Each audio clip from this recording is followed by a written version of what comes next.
The All Smiling Faces podcast is now sponsored by Tyre Spot, the Northeast's leading tyre supplier with branches across the region. Tyre Spot don't just do tyres, they cover everything from servicing to wheel alignment. They can handle every aspect of your car's maintenance. For more information, visit tyrespot.co.uk. Enjoy the episode.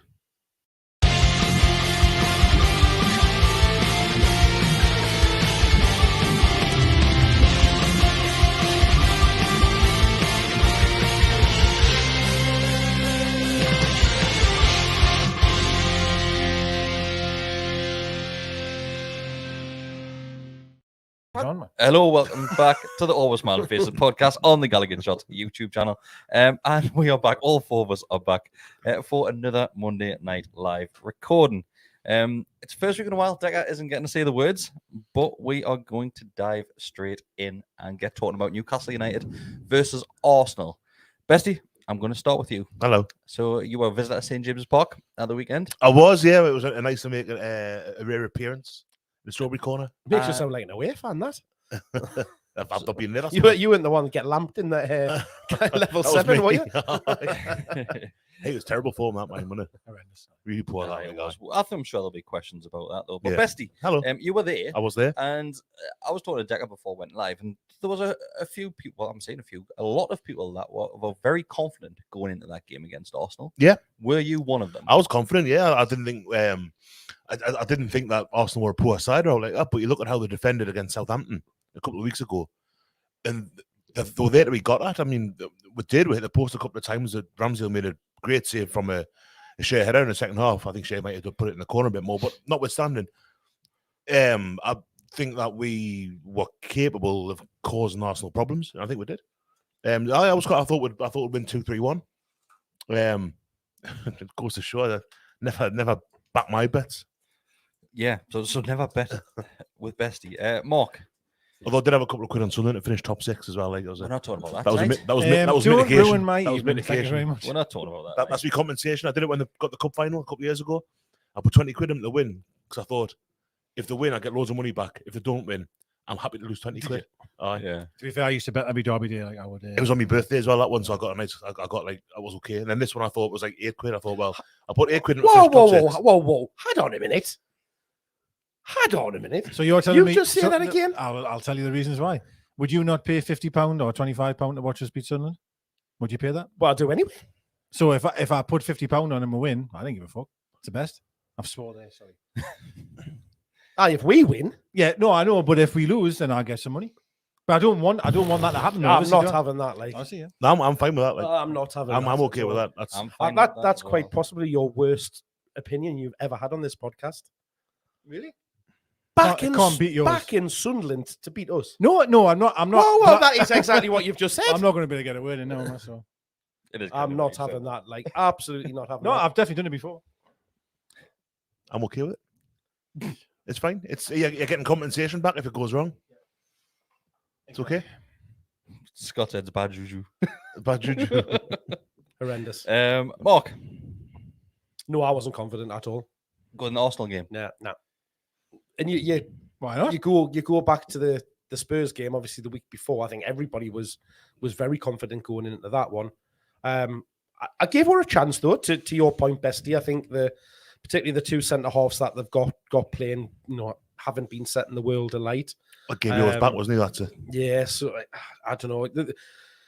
You look at it and think, at home we're always a big force to be reckoned with. We would be bang up for the game. The crowd would be bang up for the game, but I just thought it would be a difficult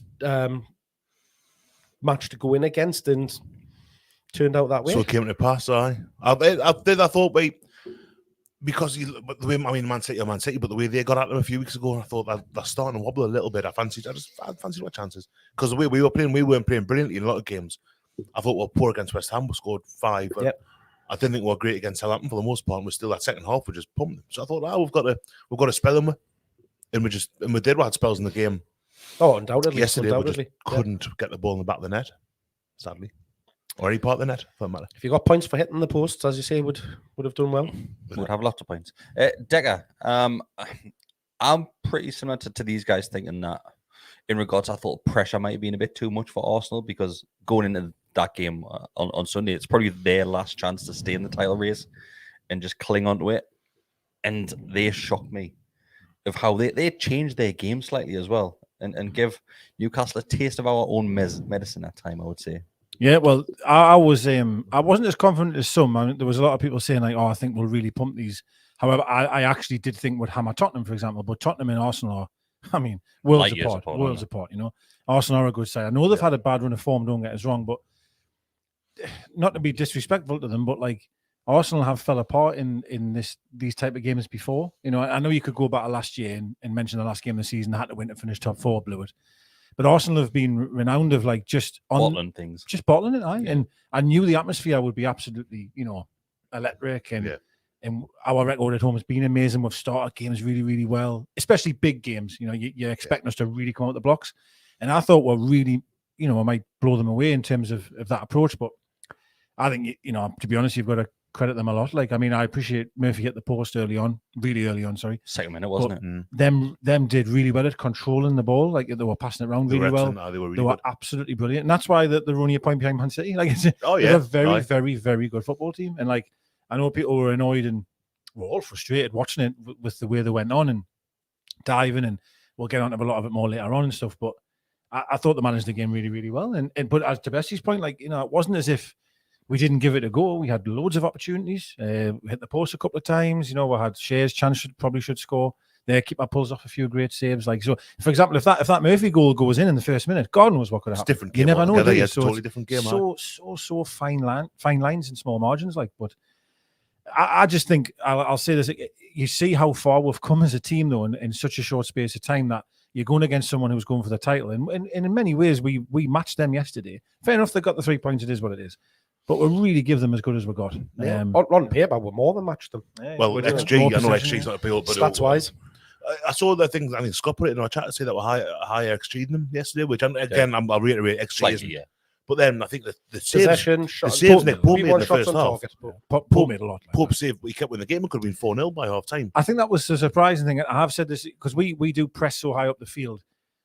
When you play against real quality, it's one pass and they're in. Yeah. 3 times. You know what I mean? Just cut through. They really cut through. And it was a ball you could see coming 20 yards beforehand as well. With a couple where they just come from our right hand side through the middle. It was like this, and that's when Nick Pope could have got a both through there. That's when Nick Pope was keeping us in the game, because, like you said, there's a couple of times like hot knife through butter. Honestly, just straight through, and you're thinking, Jesus Christ, like you said, Bessie, it could have been a handful of goals in the first half. Really could have been. Pope. That one right at the end of the first half was brilliant. I World class save. When Trippier and Jesus were having the argument, and Trippier got sucked into it, and that spoke up that later on. Because I thought we dealt with that quite poorly. I thought we played well, but that one, he scored that like. Give him that chance 10 times, he probably scores 8 or 9 of them. That's a really, really. He should do better with the chance, but it's a great save. Like, I agree. I think I'll stick with you, Bestie, because the first talking point of the game is obviously the VAR decision. Well, let's go back. So the referee awards a penalty for a handball. VAR step in straight away, and you know, as soon as the referee goes to the monitor, that things are changing. Well, I thought, because the lads were saying, "Oh, he's going to overturn this," and I said, "Well, it could be a red card," because I didn't see it. I had no view whatsoever of it. I've only ever seen it once, apart from live. So I will come that later. But yeah, when they came over, I thought, it could be a red card. That might be what they're correcting. And obviously, it didn't even handball it. Yeah. So we found out straight away, Mark. You think it's that clear? Yeah. I'm going to sound like Alan Shearer. Well, I was going to say, Alan Shearer is not too happy about this, but I think Alan Shearer is more because, in his opinion, and this is something which we spoke about all season, probably last season as well on the channel, is it clear and obvious that the referee has made a mistake? I don't think it's clear and obvious. See, that's where I think it is really clear and obvious. I think it is. I couldn't believe she was saying that. You can see it hits his thigh. Hits his thigh. It's a clear and obvious. I've only seen one replay of it, but it was one. I think again Scott put it in there, but it was zoomed in, and watch it 2 or 3. It hits his thigh. I don't know why it took him so long. Yeah. I was quite shocked by Shearer kicking off about it, like, because to me, once I saw the replay, by the way the ball bounces up over that's his thigh, 100%. I think what Shearer's saying, and to be fair, I've said this as well, is that if it's clear and obvious, does it take 10 replays in 3 minutes? That's true. Yeah, that's the problem. However, though, if you think of what the incident is, that referee believes it's hit his hand directly, when actually it hit his thigh and then his hand. That is an obvious error. Then it's clear and obvious that it hit his thigh first, and you didn't know that. Now, what I would say is it's mental that them didn't say that. Sorry, didn't say that earlier. Like, it's took them that long. I don't know why it's took them that long, because when I saw it a couple of times, straight away, I'm like, well, that's his tie. Well, you see the shorts moving, his cycling shorts appear, like you can see it hit there. Do you know what I mean? Do you know if this will be about our turn, like, but do you know, let's say it didn't hit his thigh. Do you all believe that's a blatant handball? I would want to see it again, because I'm not too sure how far his body's arm is. In the grand scheme of things, I don't think it's bad. I think it's a very, very harsh penalty, whether it's given or not, because it's stupid. It's this whole rule around whether you're a striker or a defender, whether it's handball, depending on where it hits you and how it hits you, and all of that kind of thing. It's not like he's not standing there with his arms outstretched, is he? He is kind of got them down by his side in what you would probably say is probably a natural position. Yeah. So, but it's just this whole stupid rule at the minute, isn't it? I shouldn't really reference to that game, but West Ham's Man United's penalty I didn't get given. That's he almost catches the ball. Right? I haven't seen it yet. And that it's horrendous, right? Now, obviously, it didn't matter in their game, but still, like I'm a little teapot like this. It's ridiculous. He literally brings his arm towards the ball. It's mental. But then to me, that Arsenal player has his arms by his side. He then even tries to go further by physically trying to move his arm out the way. I think personally that would be harsh, even if it was given anyway. If it had hit his hand, it would be harsh. That's what I mean, sorry, yes. I think. I mean, of course, I wanted it to be a penalty. Let's be clear here. Yeah. But from what happens to Shea, I'd be a bit annoyed. From what I've seen of it, I agree. I think even if it hits his arm unhindered. Yeah. To me, that's one of the things, and I know it was a decision that went against us in that game, but VAR got that right that time. I think so. I would have been disappointed if it was the other way around. It was how long it took. Yeah, and that's the problem. That's the whole point. We've said that week after week. So how can it be clear and obvious if it's taken you that long to make a decision? I know, but you look. It hit another body part though. That's how clear. But if you're looking at something for that long, you're doing it to try and find. Well, I think that's what we're trying to say. Aren't you? We're not trying. We don't know why it took them that long. I can't understand why it took them that long. Look, and I don't want to come over like a conspiracy theorist, but they're wanting to. It's almost like they're looking for a reason not to give the penalty, rather than just agree with the on-field decision, which is what they're there to do. They're only there to interfere if they believe there's been a clear and obvious error made. But that is for me. But if them had given the penalty, that's the wrong decision. But how can it be clear and obvious after 7 minutes? No. I think if they looked if they'd looked at it first time and went, "Oh, it's in his hand," was it 7 minutes? Wasn't it? I think it's added that time on. No, apparently that's how it's long taken from it being decisioned to the review to him going over to the that was 7 minutes, was and it? all of that kind of thing. Yeah, I don't think it was 7 minutes. Well, listen, I totally get the point. Didn't feel like it. I've sat here and stuck up for that argument in regards. It's not clear enough. You should look so many times. The only thing I can honestly say is, if that had have been given as a penalty, that is the wrong decision. That's what I'll say. And there's a great point, actually, and this is something we haven't even mentioned, and Scott sends it in. He says they couldn't make the decision, hence why the referee went to look at it. Why have they sent the referee? Oh, well, I thought they sent the referee to go, this is what we think we've seen, and this is why we think you're wrong. But that's what I read. Can they not just make that decision for him? I think it would save him. No, he still has to change his on. Does he do for some things? They do for like offside something, stuff like that. Yeah, I know what you mean. It could easily just read you in and say, take your style first, mate, get on with the game. I agree, though. I mean, there was always an argument against VAR, against video referees, because years ago, this is, because they didn't want to re-referee the game. They said the referee is there, that's his job. And that's exactly what they've done in that instance. You know what is right? Rightly or wrongly? I think, just because we could speak about VAR for forever, but I think this instance, they got it right, and we can't really complain about the decision, because I'd be spitting feathers that was the other way around. You'd be cross, like guy. The issue is, and this is something which has been mentioned, Bestie, that has that sucked that atmosphere straight out of Newcastle's approach to the game. Not the fan base, because it aggregates the fans to a certain degree. But as in a player-wise, do you think, oh, this is like sucked a bit of the momentum from it? I don't know. Possibly.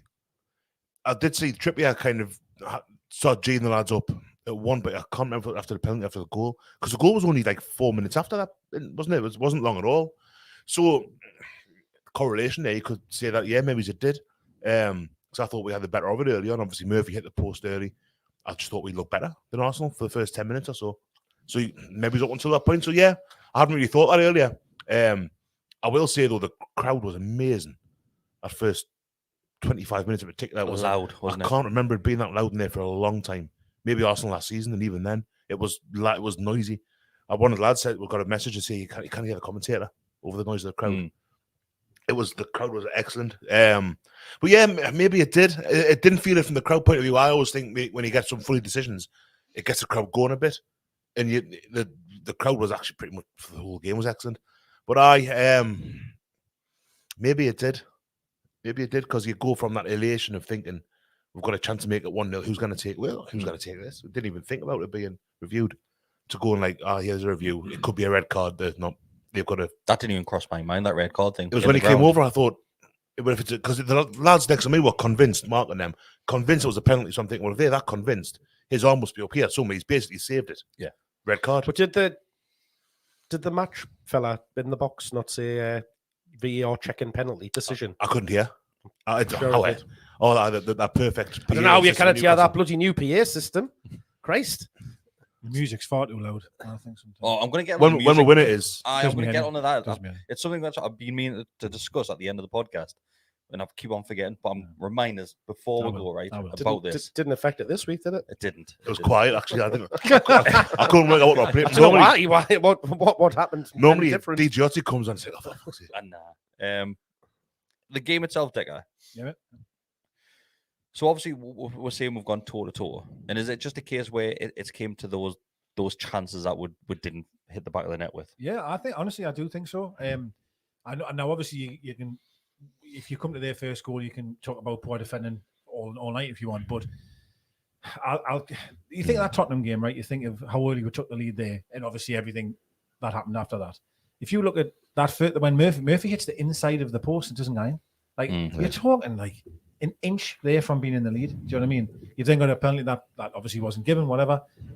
Willock's chance was a huge chance that put him in the box. Save that as well. It was a good save. He tried to put it more in the corner and it was more central than he would have wanted.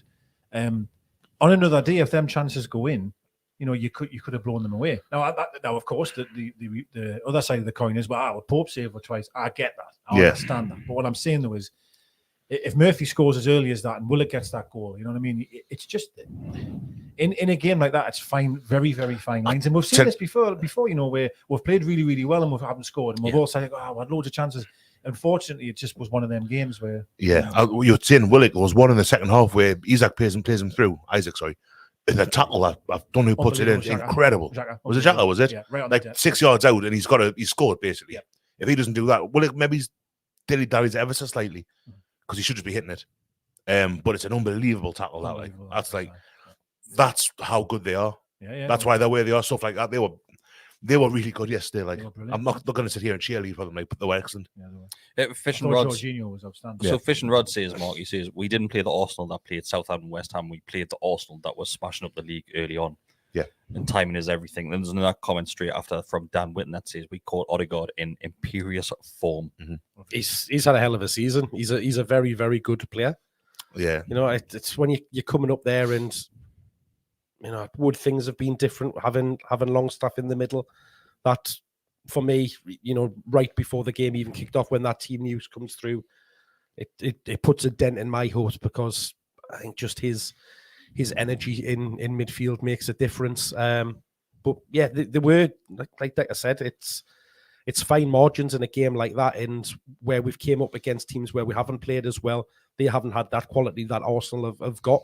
Mm-hmm. They took the chances, albeit the first one, I don't know, could we do better? The second one's just blatant unlucky, isn't it? They get themselves into a good position. I think that's the third time this season we've conceded a goal like that. So what happened with the second one? I've not seen it. This breaks down the left, cuts across the byline, plays across the box, and just hits Shaw. Was it an own goal? Plays it in the near post. Totally like.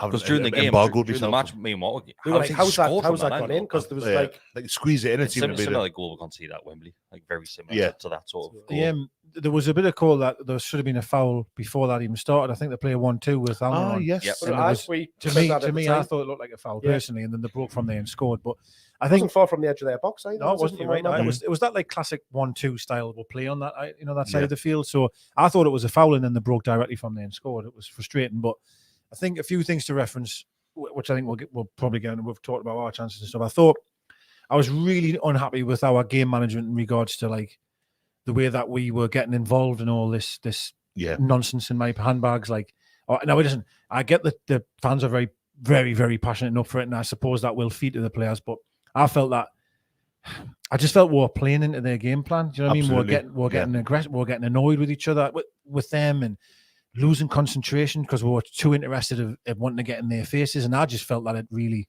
played into their hands. Like, I really do. Trippier, he got sucked in there. Trippier was really bad with it. Bruno a little bit. Joe Linton did. Yeah. Now, you know what it is? I expect at one point as bad as I expect Joe Linton to do that. It's just who he is.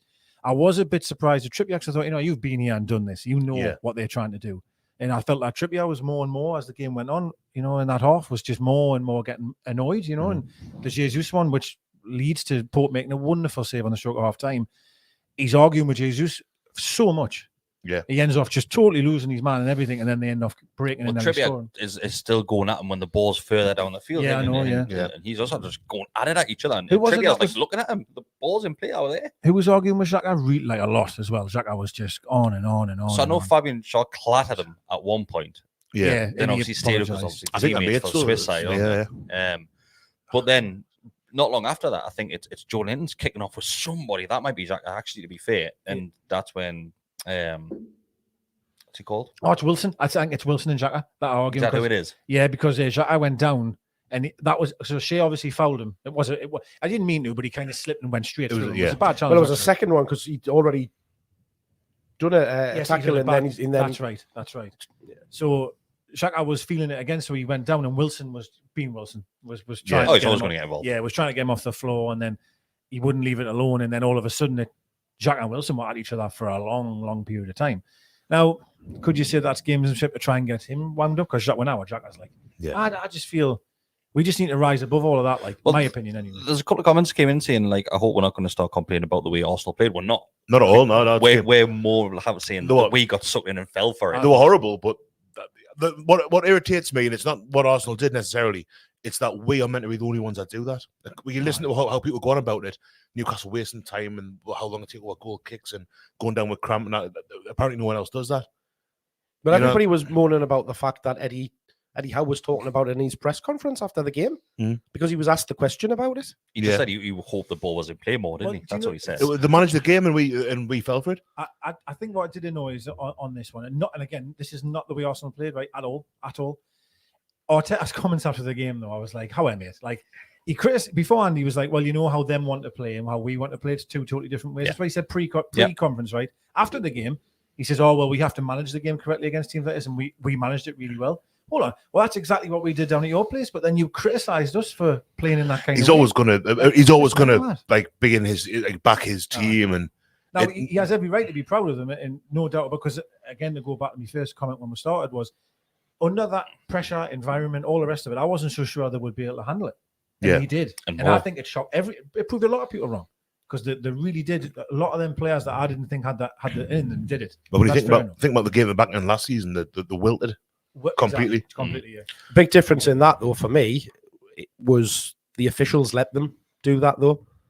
The referee let them get away with murder. If the referee is stronger in that game and cuts down on their gamesmanship, we'll say, of going down, taking the length of time over things like that, then it doesn't become such an issue, and then doesn't have that overriding it's impact on what people then look at in the game. It's inconsistency for me. It's like whether the first half injury time, one of the lads went down for 4 minutes or 3 minutes, and then the referee blew for half time. Oh, hang on a second. Think back to Anfield.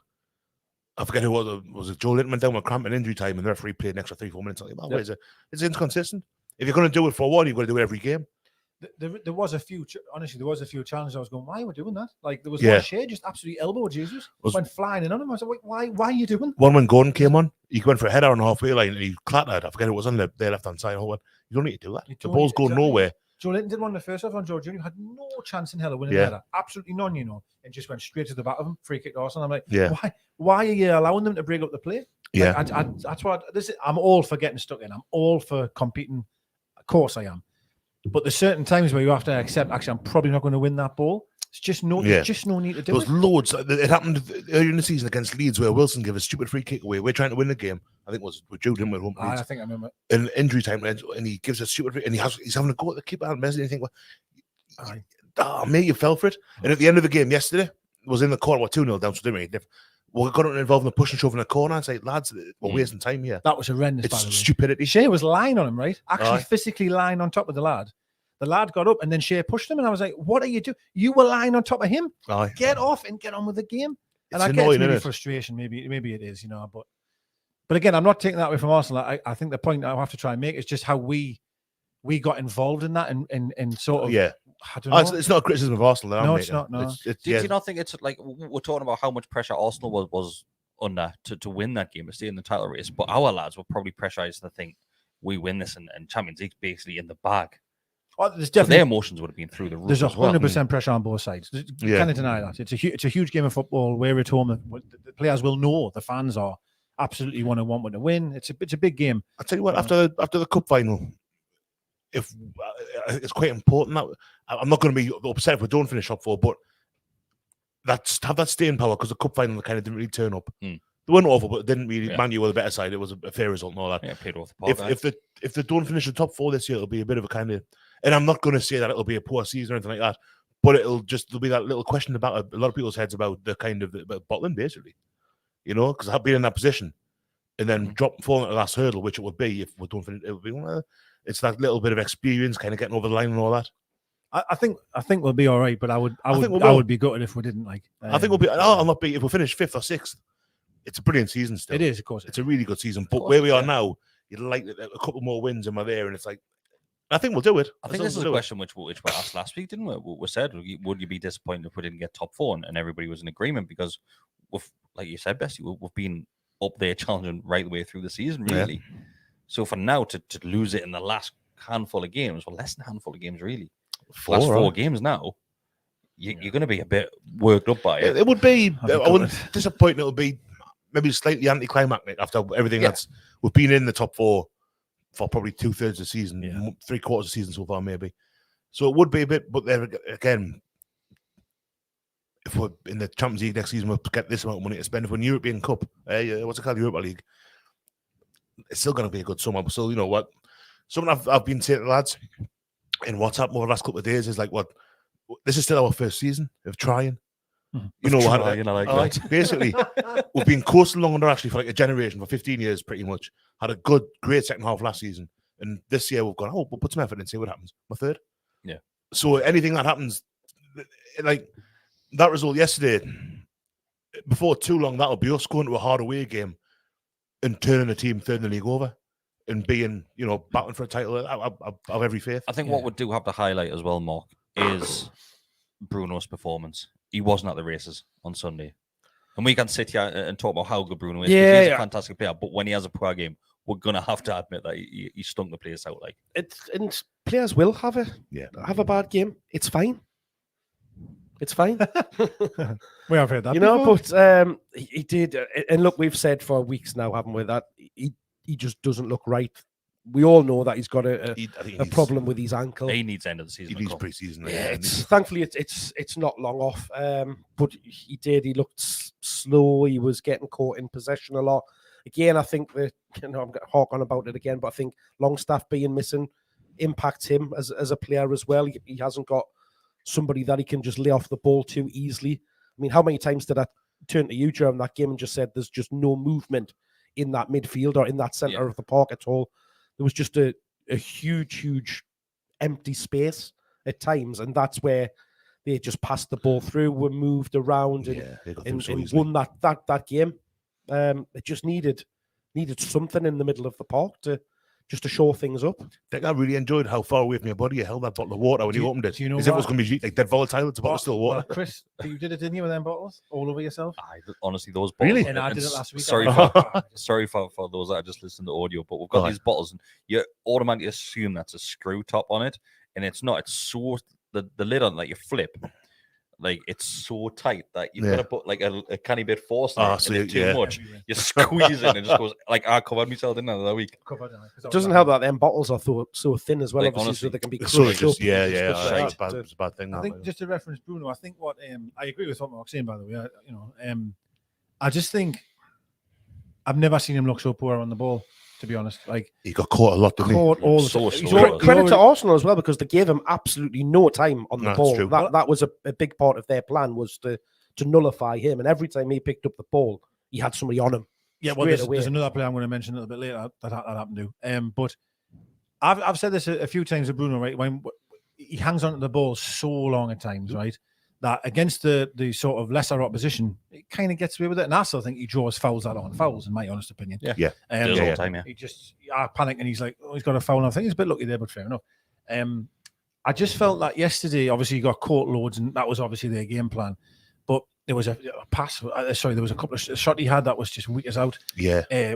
One shot he tried later on. Goodness, I don't know what he was trying to do. Crossing was poor. It was just an all-around really poor game from him. Yeah. But as I've said before, it happens. Like, he's played every single game and he's been amazing.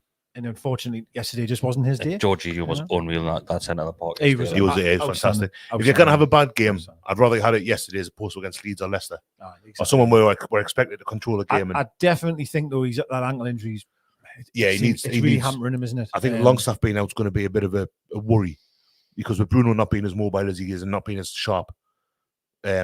And I think Bessie, though, just sticking on Longstaff, I think the rumour is that he's probably not going to play for the rest of the season now. Yeah, he's going for another scan. Like me, from what I can gather. It's a shame. Yeah, Is there 3 weekends left this season now? That was a fucking penalty as well, by the way. That was a penalty. Yeah, it was 100% a penalty. But I think, honestly, Everton, it was totally hard. I almost feel to a degree if Longstaff was fit, I'm not even sure Bruno would be on because he just does not look right, does he? Like, and my honest worry, isn't it? Listen, I'm near one, right? And them obviously have their experts. But I would hate them to keep running him out there every week. And I don't know, that injury seems to, it gets worse than what the maybe think it is at the minute. I thought against Tottenham, he started to labour in the first half at 5-0, and I thought, stay him off. I know. Rest him. You don't need to exacerbate what might already be there by, force him to keep going. Like, so I think you kind of, I'm not saying to drop him, God, not that reactionary. I don't think he was very good yesterday, but as you say, I don't think you're dropping him based on the performance, though. No, it would be based on protecting him. It's like concerns injury anymore. I did not mean drop him because of the performance. It's just to help him because I do feel like he's looking dreadful. Like, when you look what it's done for Wilson, I mean, yesterday notwithstanding, Wilson's been phenomenal this last 6 weeks or so since he had that little spell out the team, and him and Isaac were kind of switching, starting on the bench, and it works. It's rotation. It's one of the reasons that Man City are doing what they do because they've got that bigger squad that can do it, obviously. But it rests players and it gives someone else a chance and you've got a greater pool of players playing first team football as opposed to the same 11 week after week after week after week. Yeah. If you look at we know when he first came and you think of some of the goals he scored, not even about the back heel against Southampton, but like when was it Leicester, the header? Norwich. Norwich when he lifted over.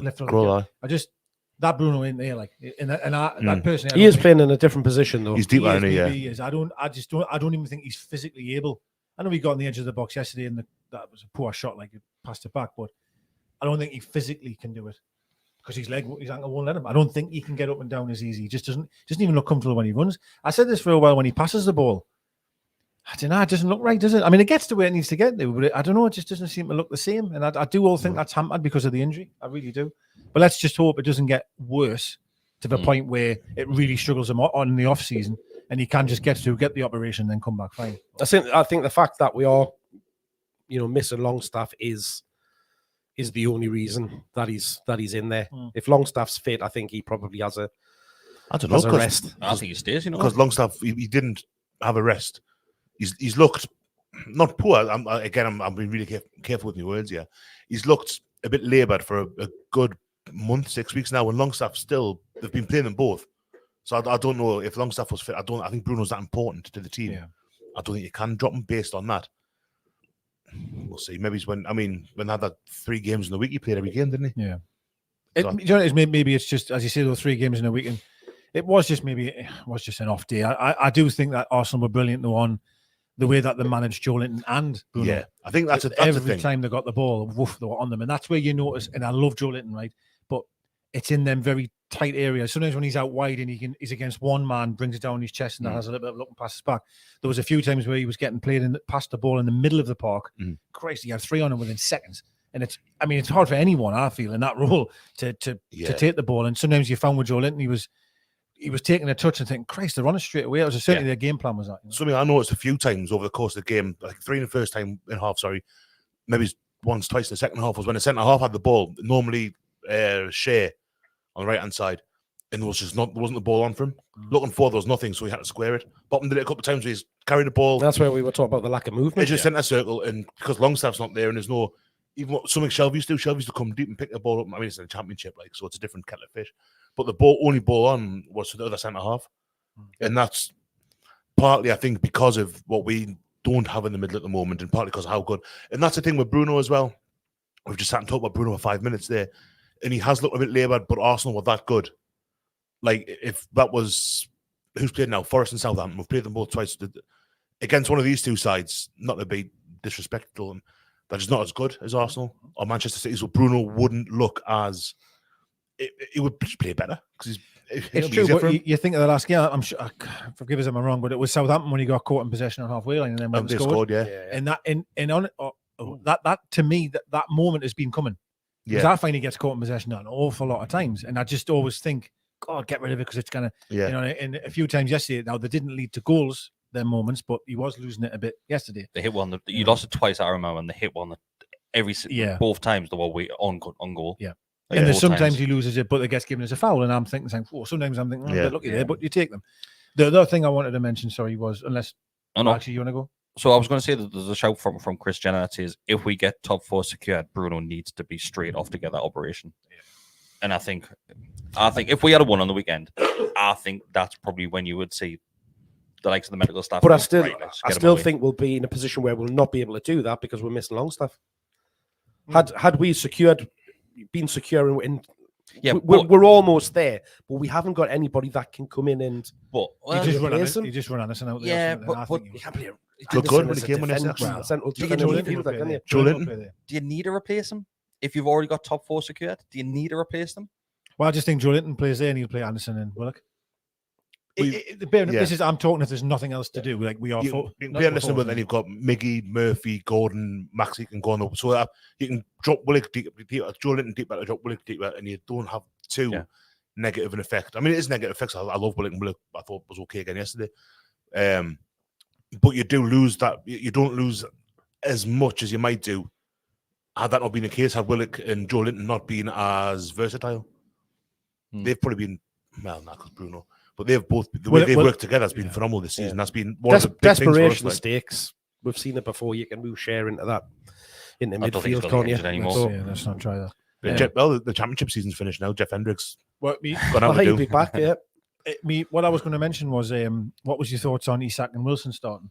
Because obviously this has been a topic for a bit. I said this on I'm not sure it was a match for preview or match reaction to one of the games recently. And I said, I like the impact that they have coming off the bench. And I wasn't sure how it would pan out with them both starting at the same time because it doesn't really give them much coming off the bench because Isak is mint coming off the bench. Wilson's been mint coming off the bench. Yeah. My issue is it was Arsenal, so I can't really judge it on that game.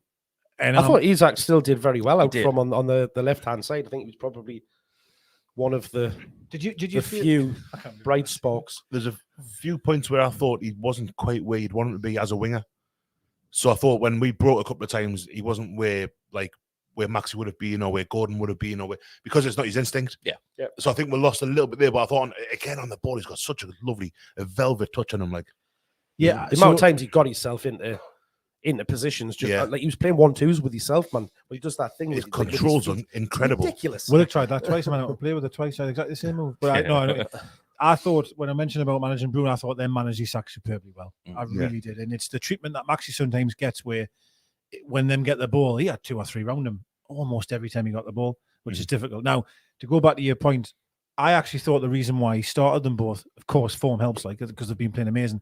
But on the bench, we had Maxi coming back, we had Gordon, we had Almiron. Maybe he's thought, if I do start these, I feel like my bench has impacts there. Maxi can come on and go, maybe that's the difference, That's fair to say, yeah. But the point I want to agree with it. Of course, everyone. I hate when the commentators were saying hasn't really worked today, and maybe they don't start well together. You're playing against the second best team in the league, man. Yeah. Let's not. Again, it's 90 minutes of football. Let's not just. You don't just throw that one in the bin because it didn't work once. Yeah. You might do the same against Leeds and win 4-0. Exactly. Come on. I wouldn't say it. I don't think it worked personally. I don't think it worked. But it's one game. It's just matter. Him and Wilson, I think it's harsh to say it didn't work because obviously we didn't score. I didn't think it worked, mate. But from a Again, I'm probably looking more at Wilson as the focal point, and again, harking on about but lack of movement. He seemed very, very static. Where there's the two of them, one coming on fresh as a sub, you see more of that. Again, if he's acts through the middle, like Best you've just said, he'll come and drop deep. He'll look to get involved and stuff like that. I was disappointed that we didn't make any changes in that second half until very, very late on. 65, 70 minutes, wasn't it? As I said before, we had a huge gap in the middle of the park, and we could have easily. And I know you're not playing people in a true position, but for me, bring Maxi on, stick him on the left, and move Isak in behind in almost a 10 role, because he's got that bit of freedom to move around. He'll come in, collect the ball, move it about, and stuff like that, and it shores things up because you've almost then got a 5 in midfield doing it that way. And it's not his position, but at least put a body in there, make it more difficult for them to pass through, and actually give us an option. And then it gives them two people to worry about. Maxi on the left, given having those runs, Isak wandering around, making it difficult for them. If they've got two players like that where they don't know what they're going to do, where they're going to go, again, them two can swap positions. Isak and Wilson can swap positions. It's going to make a nightmare for their defenders and midfielders. I think he kind of did that when he brought on Gordon and Maxi, because there was a few times where you found them both actually on the left-hand side, and I was thinking, oh God, this is strange. Like, be careful. But I think Gordon was almost given that sort of a license more to try and just cause trouble, which I love when a player's allowed to do that. Yeah. However, I do agree with the point, because I was actually saying the same myself, as maybe we should make a change now. And it did feel late. It did feel late. That's why. Even if you want to go for a like-for-like change, you had Anderson sat there. I thought he did well when he came on. Actually, I thought all three subs did. I think there's a few questions about the subs, so we'll get on them, and we'll go through the likes of the questions which have been sent in. First one, as always, from Josh. Thank you very much, Josh. As well as another donation. He says, "Hi lads, hope you're well. Good about the result. It would have been the perfect game for Maxi to start, considering how high Arsenal's line was. He looked bright when he came on. Can't think of a question. Just sending love as always. Thank you very much, Josh. I think his question was, should Maxi have started? No. Because of fitness issues, he was never going to start. I think, just to twist the question, the comment around is, Decker, you just mentioned there how well the substitutes did when they came on. Yep. I think every single one of them had some form of influence in the game. Yeah, I think so. Yeah, I was, of course, I was happy when my mate came on. It was just nice to see him back. Like, tell you who wasn't happy? The family next to me on the left. Hate him. He had too many touches, apparently. The Walkers. The Walkers. I give up with fans. I give up with opinions. No, I just not you guys. I'm like past Kieran. No, but I thought you were about some other family. I have a feeling I know who you mean, though. Sitting next to you on the left. It's the one that I was arguing with the other week. Jesus. I thought he did really well when he come on. Actually, looked really dangerous. It's funny, isn't it? Because half the time you know where he's going to go. You know he's coming inside, but it's hard to stop when he's as good as he is. He comes inside. He bent a lovely one in, which probably was just going wide, but still it was a good effort. I thought he come inside, and the old Maxi I think would have tried for a shot, but he slipped Gordon in really well. Was almost created something. I thought Gordon looked lively. I think with Gordon, I do see him, certainly at the minute anyway. I do feel more of an impact sub. Feel that's what he is at the minute. His legs in at the minute. He's another player that's probably waiting for the season to end. Then he's got pre-season to try and get his way into that start. He's going to be running like mad this summer. And he's going to be running like he's awesome. He doesn't have any feet left, just stumps it about me. What's funny is I thought Murphy started really, really well. I thought the first half. Were you shocked at that substitution? I was, because I thought the second half he didn't do now. So I thought it was quite. Murphy died off quite. Way off, but that's not what happens. But the first half, I mean, you think I'm sorry, I'm going away from the question a little bit, but you remember where the ball somehow broke with him? Someone tried to play a pass in the defender. I got a bit of a touch on it, and hit Murphy's first touch, took him wider in the first half. He could have been through on goal, and then he tried to take the player on and lost it. That was a really big opportunity, that. But he died off as the game went on. But let's be fair, right? Look at them three players you've just managed to bring on there. Like Almiron, like the top scorer or joint or whatever. Bundles of pace, going to cause trouble. Gordon's got loads of pace. Maxi's going to cause trouble. They're great options to come off the bench. Like, but at the same time, three left backs on the bench as well. Like Dummett, Lewis, and Target. I'm not saying it's a great bench. What I mean though is it's a better bench. Just them three that come on. Yeah.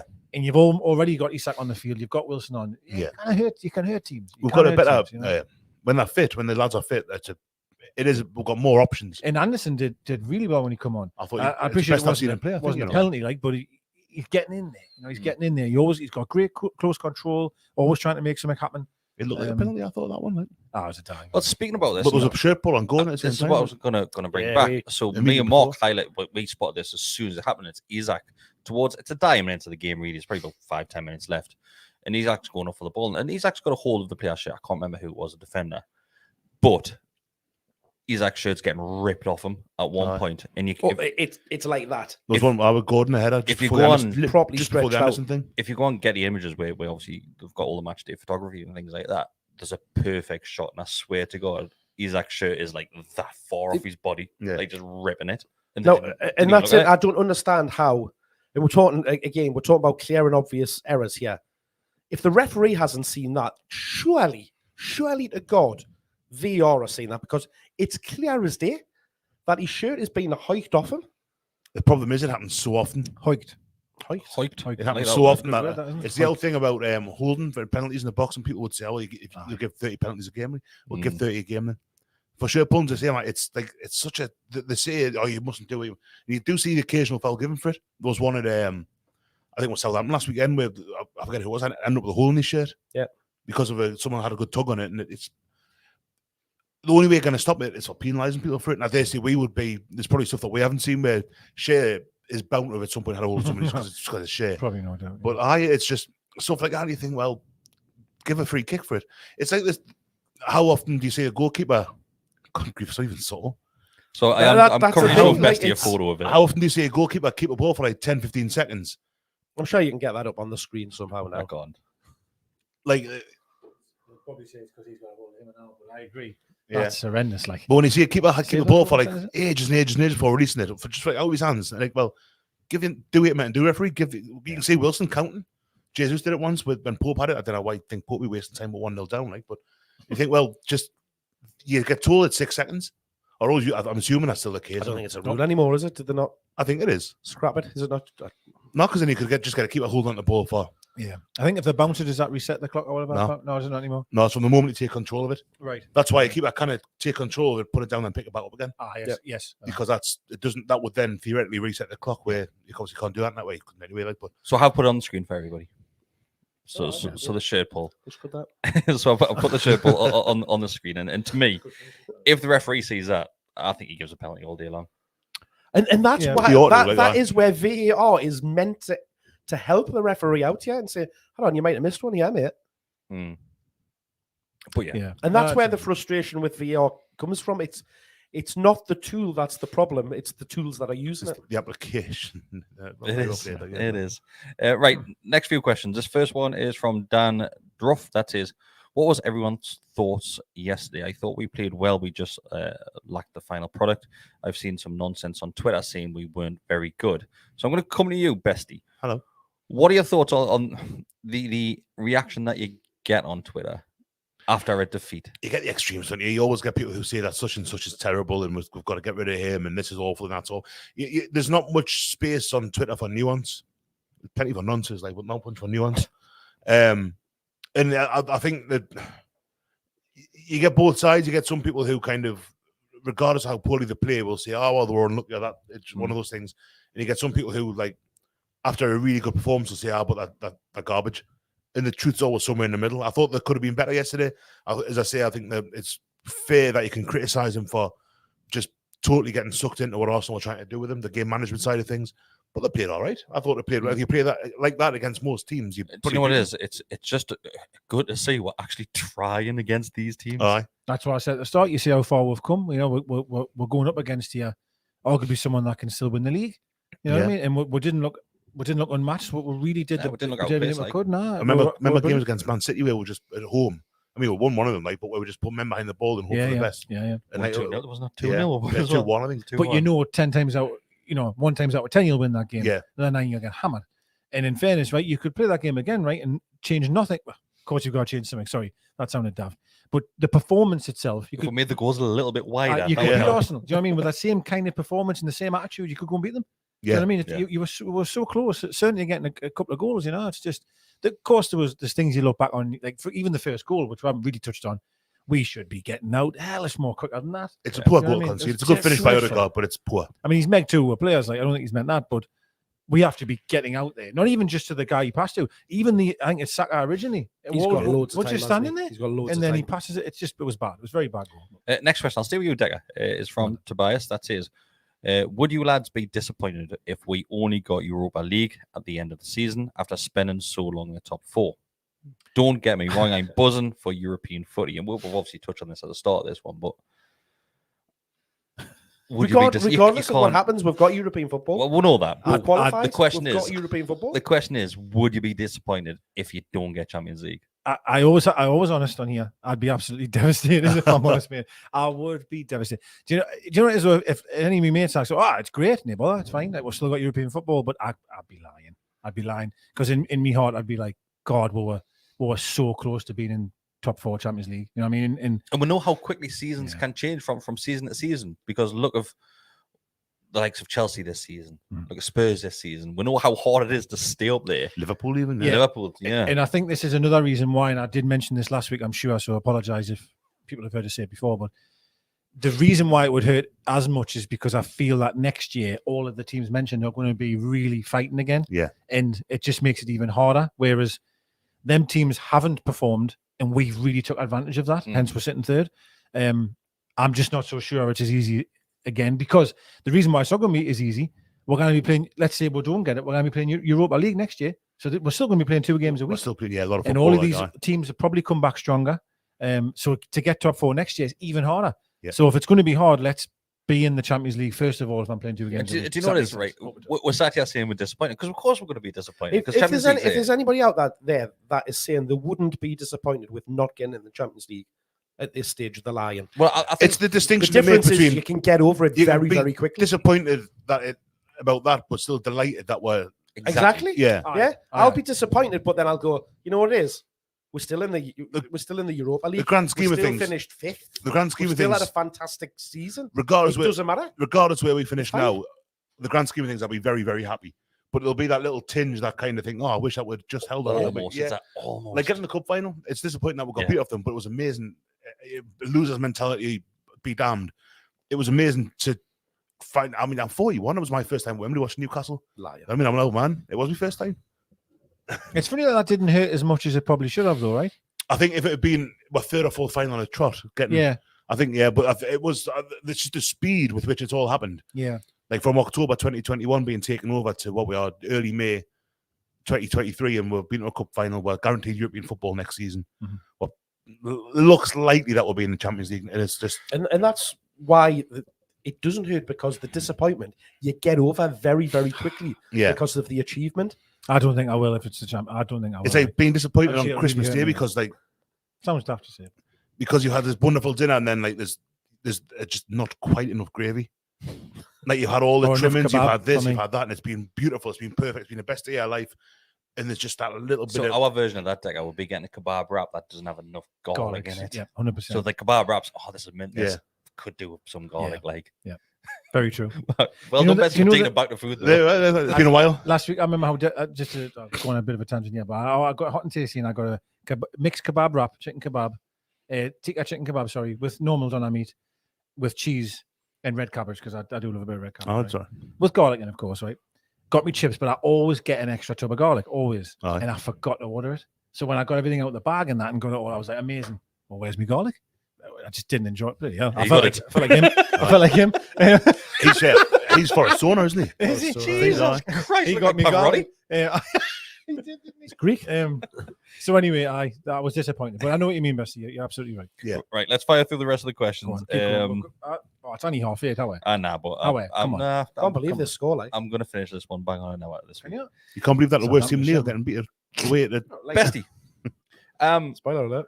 Does Liverpool worry you slightly, or because of West Ham doing us a favour, you're pretty laid back about the situation? I'm a little bit concerned, that they've hit form at a pretty inconvenient time for us. They're 3 points behind, but we've got a game in hand. Well, it's 3 points. It's effectively 4 points because I think we are 10 goals better off. Goal difference is huge. Yeah. So even if they finish the season with that 3 points kind of being made up, that goal difference works in our favor. It is still goal difference, not head to head, isn't it? It's goal difference, I think, Unless that was the same and goals scored. And then it goes to, yeah. So, yeah, Liverpool are concerning, yes, for me. I'm not like seating me pants. Man U should be a lot more worried. Yeah, man. I mean, I think Man U's running's a bit... Well, our running isn't terrible. I mean, Leeds, Leicester, Brighton, Chelsea left. I think if we don't get the points from those games to finish in the top 4, then we don't deserve to be in the top 4. 6 points, 2 wins. Yeah. I think technically 7, but the goal difference is that 7. But if we don't get the points from those games, we're kind of... I mean, Liverpool are concerning because they're in good form and that's starting to really get results. But if we don't get 6 points from those 4 games... Winning 3 draws? Yeah. Worst case? I mean, they've won the last 5, Liverpool. But I think I can't believe that Liverpool are even in the conversation. I know. When you think of how bad they were. So they have done brilliantly to get where they are, but I agree. Man United's the same. If you think how long spells of this season they've been terrible, but it was a start. It was a start of the season. You hate to say it, the good teams. It was before Ten Hag came in and he got the pump Ronaldo. That was the big thing for them. Yeah, Ronaldo go and changes it. Yeah, getting the most out of Casemiro and getting. I think Man United had a lot of big games now. There's Champions League games they've been playing. Apologise. Europa League. Apologise, Europa League. Sorry, and then they've won the Europe the Carabao Cup, and now they're in the FA Cup final. That's a hell of a lot of games, you know. So, but they're only 1 point behind them. So I appreciate probably Liverpool. Even Klopp said as much, didn't he? They've just got their eyes on Man United because they feel that we're out of reach. Well, not obviously, clearly, but I think we'll be okay. I think we'll be all right. I do as well. Well, having said that, we'll play Leeds next. Let's say Big Sam's first home game, say we're lost. Would you then be really worried that top 4 could be a problem? Or depending on the Man U result? Okay. I think we're always looking at this now. Who have they got now? Next, their running isn't too bad. That's got the they've got Wolves one of their games, isn't it? I'm sure. Is that? I think Who talking about you? Man United or Liverpool? I think the 3 were so ourselves, Man U and Liverpool. The fixture list is pretty similar in regards to positions in the table. Yeah, it's not like too bad. So Leicester's the one I'm looking at. Thinking that's a win. They still scored 3. So Digger. Yeah, so Liverpool got booed off today though. Liverpool's got Leicester away on Monday the 15th. That's 3 points for Liverpool straight away. They've then got Villa at home. I would also say another 3. I don't know. And then they've got Southampton. Villa hitting a bad run at the minute. Villa's now. And then they've got Southampton away. Villa's now. So they've got 6 points there at least. Probably 7 conservatively. Yeah. If I'm being very honest, I can't see them losing in that game. That's just how I feel about it. I think they could lose against Villa. Draw. I'll take it. Maybe they could. Whereas Man U's fixtures are. I'm getting them, sorry. For some reason, I didn't screenshot it.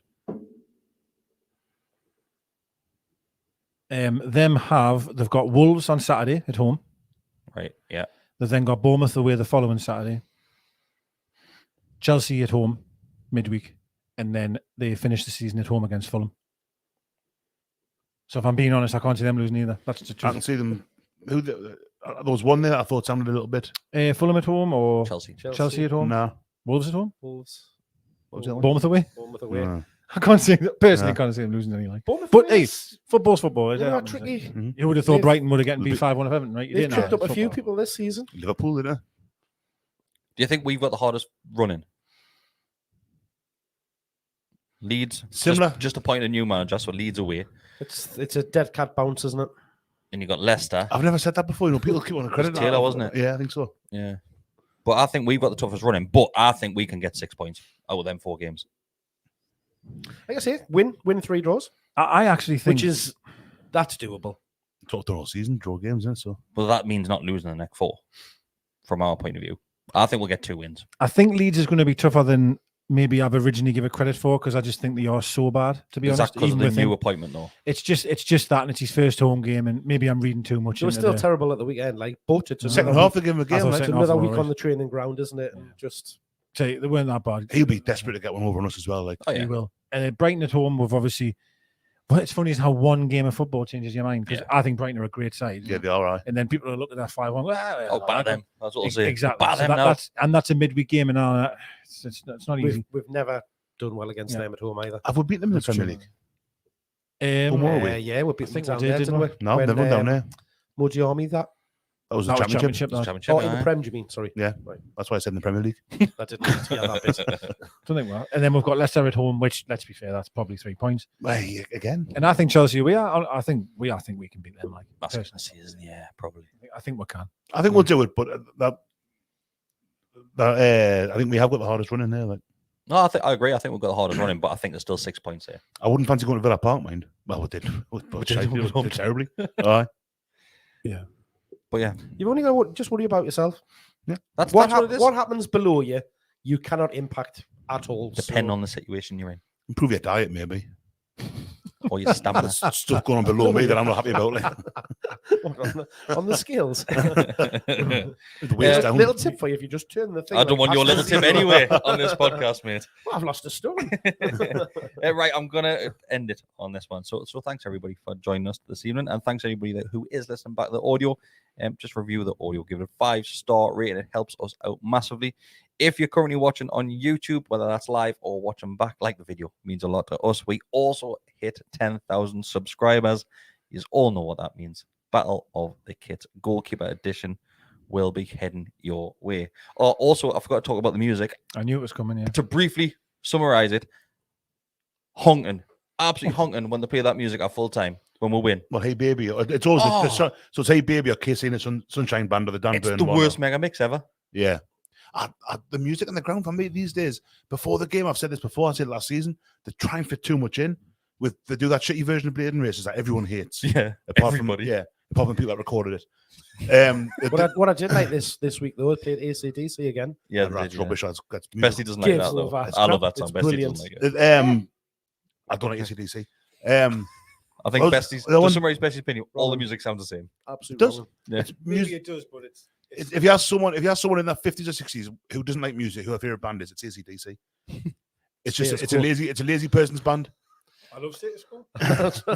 No, it's like saying you don't like the blues. Like you could say that's the same song all the time. Blues. I love the blues. Like personally, I think that's when you two were at the worst was when they did Rattling Home, and that it's just so. I like a bit. You too. I like a bit country music as well. And that also sounds the same. Love country music. Yeah, I do. Also sounds the same. Sounds the same. It does. That's why I can't swear. Declan's got what he's got. What only once though. Oh, he got the booking. But anyway, I come back. That rubbish version of Bladen Races. No, it is. I don't even think that's that bad. It's terrible. It's rubbish. Hey Jude, every time you watch football on the telly now, everybody has it. It's they're trying to put too much in. Just get the old version of Coming Home Newcastle. Get Busquets' version of Bladen Races on again at halftime. I think one of the run for home at full time. That's all you need. Shout. I love that song. Oh, I tell you what, we don't play either anymore. What's it called? The Jarrow March. We are the Geordie Boys. That one. I heard that. Jarrow Band. Oh yeah, I know March, what you mean. something. Actually, yes, I do. We used to always play that before the game. I just don't think there needs to be any. We don't need to do that at the end of a game. That kills the atmosphere. Allow the fans. The fans will sing. Don't you worry about that. I loved it full time when they played Primal Scream. Moving that up. That became. And last week that became like a song. And it wasn't based on like a daft chant. Daft chant. I do enjoy the songs. It does remind us of the Ashley era a lot though, because obviously every game we used to leave, it would be like. You might beat someone 1-0 say or something, and be like moving. I know what you mean. I just love the thought that like there's some family in Brazil, like where they've been watching Bruno and Juliet on the box, and they're massive Primal Scream fans now because of that. they've got them both screaming direct and they've got right in them. What game was it? It might have been. There was a really big game. It might have been I don't know if it was the Arsenal game last. I always see it reference that every week. The atmosphere was we were trying to sing, to the players walking around the pitch and stuff. But you couldn't over the volume of the song, and you're like, just kill the music. I can't remember what game, but I remember that moment because it was so loud in the ground. It was like full time. It was so loud, and I thought at one point they weren't going to do it because it was a minute or so. Then all of a sudden the music kicked down. What are you doing, man? You don't need to do it. There's no need. The fans will do that for us. Yeah. It's just mad. Have it underneath. Have it just have normal songs. It hasn't got to be DJs every game. Oh, it's going to be gimme before too long, isn't it? But anyway, you must like Status Quo rocking all over the world or in Europe. Oh, that was class. That's my problem with Status Quo is when I was a band, Status Quo were doing their mega mixes. Oh, okay. And they were shocking how bad they was. Terrible. So I've got a real Echo and the Bunny Man. Francis Rossi. Echo and the Bunny Man. What? Echo and the Bunny Man. Class. What's that with that bunny people? The rabbits. Oh, Jive Bunny. Jive Bunny. That was it. Bunny things, the rabbits. Them hairs. Watership Down. Jive Bunny. Thumper. The mega mixes. Yeah, mega mixes. But Status Quo did that. They did. I forget what they call it now, but it was something medley, and it's rotten. And Francis Rossi was bald and he had long hair at the same time. Yeah, that's true. And he had a lot of cocaine. Yeah, that's sad. That is sad. I'm never happy about that. Right, I'm going to end it. Cocaine, mate, go bald. Too much denim as well. No, I'm just saying he had loads of cocaine. That's all. I'm not saying no. Like we're looking on his table. He had his nose redone because he fell off. Got a problem. Thanks everybody. We'll see you next time. Peace. Ta-ra. All the best.